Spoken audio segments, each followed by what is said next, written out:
Welcome back. Here we are, and today we're going to be working on a detail down here of air sealing this connection from the zip sheathing down into the cement foundation. Now, all of this green zip board that you have here is an air barrier, and one of the reasons that we seal it with this zip tape is it allows that air to also be sealed there.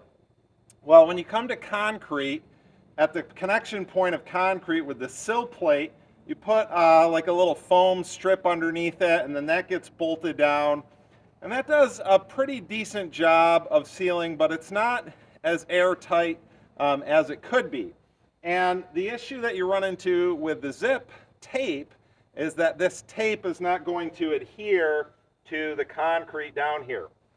Now, what they've made is a product called Zip Liquid Flash, and apparently this was a material that was used for like bonding chassis together. That's my understanding. And so it has a very long lifespan of adherence down here to the concrete. So I've kind of masked this off here, and specifically on the concrete, we don't want it to come down too far where it would get below the siding when we put the siding on. So we're going to try and get this up in here, seal this, and the reason for that is just, again, this is the spot where bugs or any kind of pest would come in that way. Now, in the other parts of the house, we have a step foundation here. We're going to be doing closed cell spray foam. That closed cell spray foam is going to go over the joint, the sill joint in those parts. But here, we're totally framed wood to a stem wall. So the spray foam is going to come to the base of that stem wall, but it's not going to come and seal it in those other places. So if I have enough, I will do the whole perimeter. But if not, I want to make sure that I get this part that's just on the stem wall for it there. Now, Chris, who's a kind of regular commenter here, says that it's almost impossible to do this without getting it all over you. And so I've watched a few different videos, a couple times on how to do this with this sausage gun. I'll put a link for this. I just ordered this right off of Amazon with it. So you take the sausage tube, you put it into the gun, and then you clip the top part of it there just so it opens up. So that is opened up.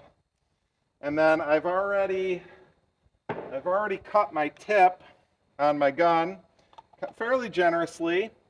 And what I'm using today, now you can just use like a little cheap plastic scraper is kind of what they recommend for it. One of those things that looks like what you get when, if you have like the Pampered Chef little cleaning tool. But I've got an old brush that's super stiff that probably needs to get thrown out anyway. And this is kind of a throwaway thing, so I'm going to use that for this, and we'll see how this goes.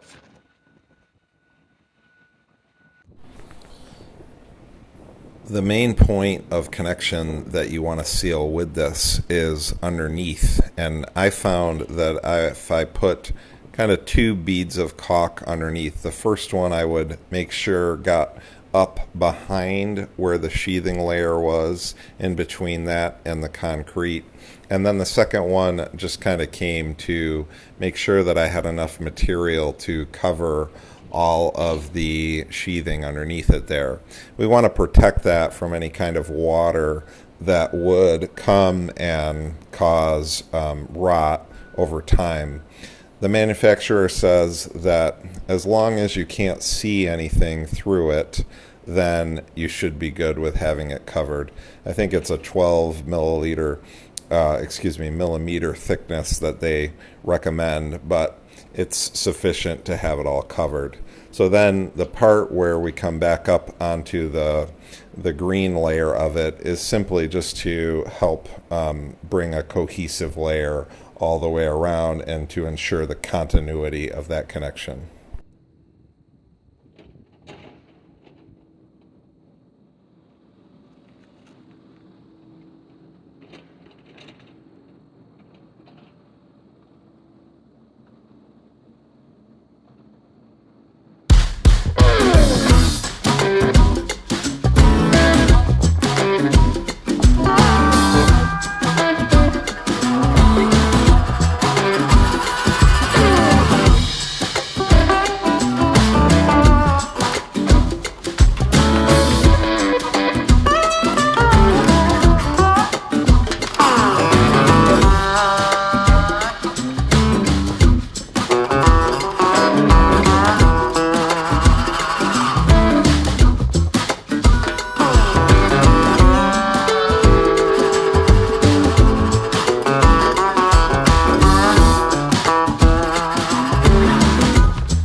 Thanks for checking this one out. I'm happy with the final result. I've got a little more detail to do on the side. Let me know if you have any questions or comments down there, and I'll leave a link for these products if you want to take a look at them yourself and order them. And if not, I'll catch you on the next one. Thanks for being here.